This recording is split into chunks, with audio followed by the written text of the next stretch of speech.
और एक जगह तो कथा आती है कि प्रतिदिन जाता था शंकर जी का पूजन करने कैलाश पर्वत। ज्ञानी था, अब ज्ञानी इतना था, विद्वान था और बलशाली भी था।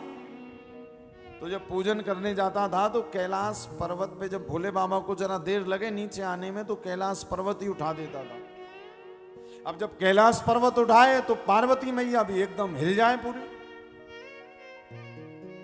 तो पार्वती जी ने कहा प्रभु ये कौन आपका भक्त रोज आता है पूरा कैलाश पर्वत हिला देता है।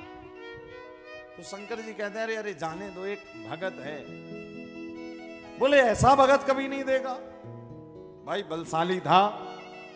तो जो जिम वगैरह करते हैं, डोले शोले बनाते हैं, उनको देखो कोई भी भारी वस्तु मिल जाती है तो जिम करने लगते हैं। जहां कहीं भी घर पे हैं तो घर की चीजें उठाने लगेंगे। कोई भारी वस्तु देखी और अपने भुजाएं देखने लगते हैं कि बॉडी शॉडी बन रही है कि नहीं बन रही। तो अब कैलाश पर्वत पर जाता है ये पूजन करने और शंकर जी को आने में देरी लगती है तो कैलाश उठाकर ही देखने लगता कि बॉडी शॉडी बनेगी नहीं। अब इतना करता कि इतने में पार्वती जी बेचारी बड़ी बेचैन हो जाती हैं। शंकर जी से कहती प्रभु अच्छा भक्त पाल के रखा आपने, एक काम करो इसको रोज बुलाते हो, इससे बढ़िया किसी के घर चले जाया करो आप। तो कहते हैं रावण इतना विद्वान था कि स्वयं शंकर जी अपना पूजन करवाने जाते थे। भैया रावण मैं आ गया हूं, मेरा पूजन कर ले।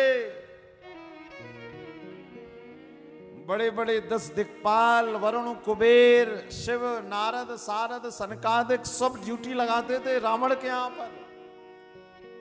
किंतु उसके बाद भी रावण अंत में मारा गया। क्यों? बोले रावण के मरने का कारण देखिए, मरा तो राम के हाथ से, किंतु जीवन भर आज भी रावण विद्वान था, ज्ञानी था, उपासक था। शंकर जी उसको दर्शन देने आते थे, किंतु आज भी घर घर में रावण का पूजन नहीं होता, राघवेंद्र सरकार का पूजन होता। उसका कारण क्या है कि रावण उपासक था, किंतु उसकी बुद्धि में महाराज अभिमान भरा हुआ था, उसकी बुद्धि में जो मेल जमा हुआ था, इसके कारण आज रावण को लोग घर घर में नहीं पूज रहे।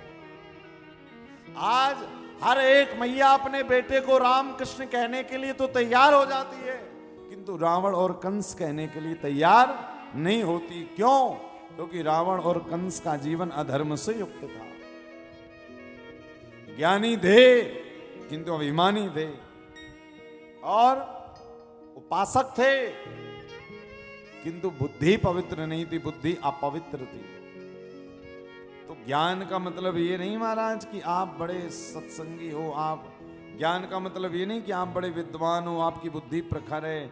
ज्ञान का मतलब है कि आपकी बुद्धि अच्छा और बुरा में भेद कर पा रही है, तो आपकी धर्म बुद्धि है। और ये आपकी बुद्धि अच्छे और बुरे में भेद नहीं कर पा रही तो आपकी बुद्धि अधर्म बुद्धि है। धर्म और अधर्म यही तो है। भागवतकारों ने इसी कारण कहा है कि बुद्धि भी पवित्र कहां से होगी? बोले बुद्धि भी पवित्र होगी सत्संग से, हरि नाम से, राम नाम से। इसी कारण इसको खूब सुनते रहना चाहिए।